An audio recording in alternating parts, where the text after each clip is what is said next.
नमस्कार, मैं श्रेया और आप देख रहे हैं बातें यूपी की। मैं हाजिर हूं उत्तर प्रदेश की 10 बड़ी खबरों के साथ।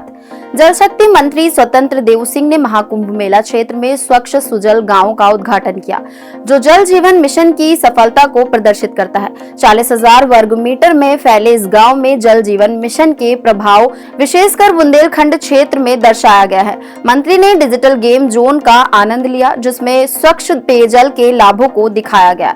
इस अवसर पर द लाइफलाइन किताब और जल संकट पर आधारित वीडियो डॉक्यूमेंट्री का विमोचन भी किया गया। एप्पल के दिवंगत सह संस्थापक स्टीव जॉब्स की पत्नी लॉरेन पॉवेल जॉब्स आध्यात्मिक यात्रा पर भारत आई हैं। 61 वर्षीय लॉरेन 13 जनवरी को महाकुंभ मेला में संगम में डुबकी लगाने के साथ साथ कल्पवास करेंगी। वो श्री निरंजनी अखाड़ा के आचार्य स्वामी कैलाशानंद गिरी के शिविर में रहकर ध्यान और साधना करेंगी। लॉरेन काशी में भी भ्रमण करेंगी, जहां वो गंगा में नौकायन, बाबा विश्वनाथ का दर्शन और गंगा आरती में भाग लेंगी। लॉरेन का भारत दौरा उनके आध्यात्मिक गुरु से मिलने और सनातन संस्कृति को जानने के लिए है। दैनिक भास्कर में छपी एक रिपोर्ट के मुताबिक राम मंदिर के उद्घाटन के 1 साल बाद अयोध्या में 13 करोड़ पर्यटक आए, जिन्होंने 15,000 करोड़ रुपए खर्च किए। इस पर्यटन वृद्धि से अयोध्या वासियों को आमदनी में 2 गुना इजाफा हुआ है। 1200 नए होटल और 3000 से ज्यादा रेस्टोरेंट, ढाबे व दुकानों ने व्यापार को नई दिशा दी। करीब 5000 परिवारों ने अपने घरों को होम स्टे में बदला। इसके अलावा 70,000 नए रोजगार के अवसर भी सृजित हुए, जिससे अयोध्या का व्यवसाय और अर्थव्यवस्था मजबूत हुई। उत्तर प्रदेश के राज्य शैक्षिक अनुसंधान एवं प्रशिक्षण परिषद ने एकीकृत शिक्षक प्रशिक्षण मॉड्यूल संपूर्ण तैयार किया है। ये मॉड्यूल बच्चों के समग्र विकास और सामाजिक कौशल के लिए फोकस करता है। इसे नई शिक्षा नीति 2020 के अनुरूप तैयार किया गया है और इसमें भाषा, पर्यावरण, नैतिक शिक्षा, जीवन कौशल जैसे विषय शामिल हैं। हाल ही में आयोजित कार्यशाला में शिक्षकों का ये मॉड्यूल पेश किया गया, जिससे उनके कार्यकुशलता में सुधार होगा और वे बच्चों को अनुभव आधारित शिक्षा देने में सक्षम होंगे।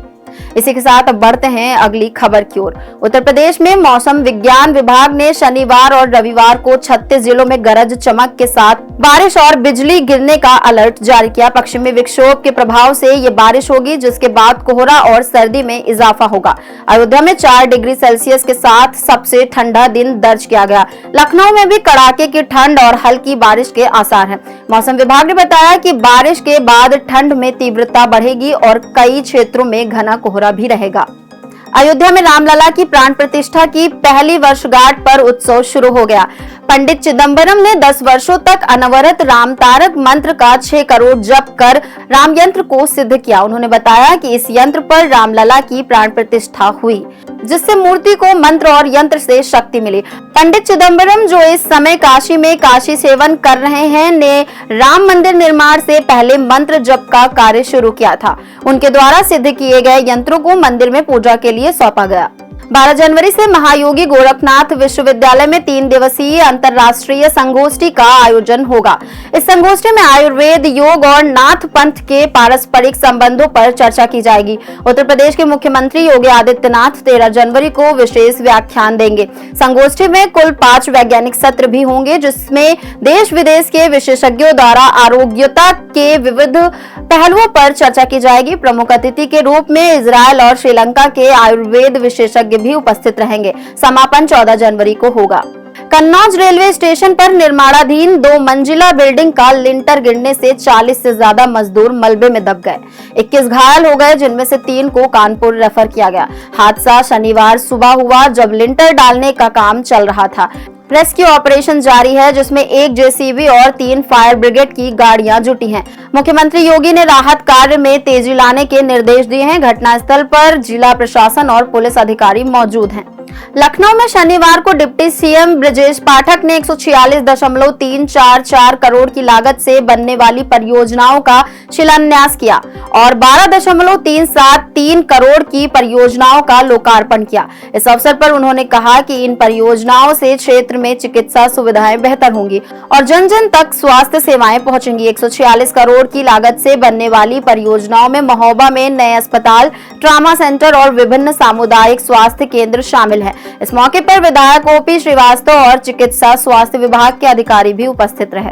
इसी के साथ बढ़ते हैं आज की आखिरी खबर की ओर। वाराणसी के मदनपुरा इलाके में स्थित 200 साल पुराने सिद्धेश्वर महादेव मंदिर का ताला खोल दिया गया है। पुरातात्विक विभाग ने इसे मध्यकालीन नागर शैली का मंदिर माना है। मंदिर में कई शिवलिंग पाए गए हैं, जिनमें से एक शिवलिंग पूर्व मध्य काल का है। बीएचयू के पुरातत्व विभाग के प्रोफेसर अशोक कुमार ने इस मंदिर का अध्ययन करने का निर्णय लिया है। इस मंदिर में 15 जनवरी से पूजा शुरू होगी। बीएचयू की टीम इस मंदिर का विस्तृत सर्वे कर उसके इतिहास और महत्व पर रिसर्च करेगी। तो ये थी दिन भर की 10 बड़ी खबरें। ऐसी ही खबरों को देखने के लिए देखते रहें और करते रहें बातें यूपी की। धन्यवाद।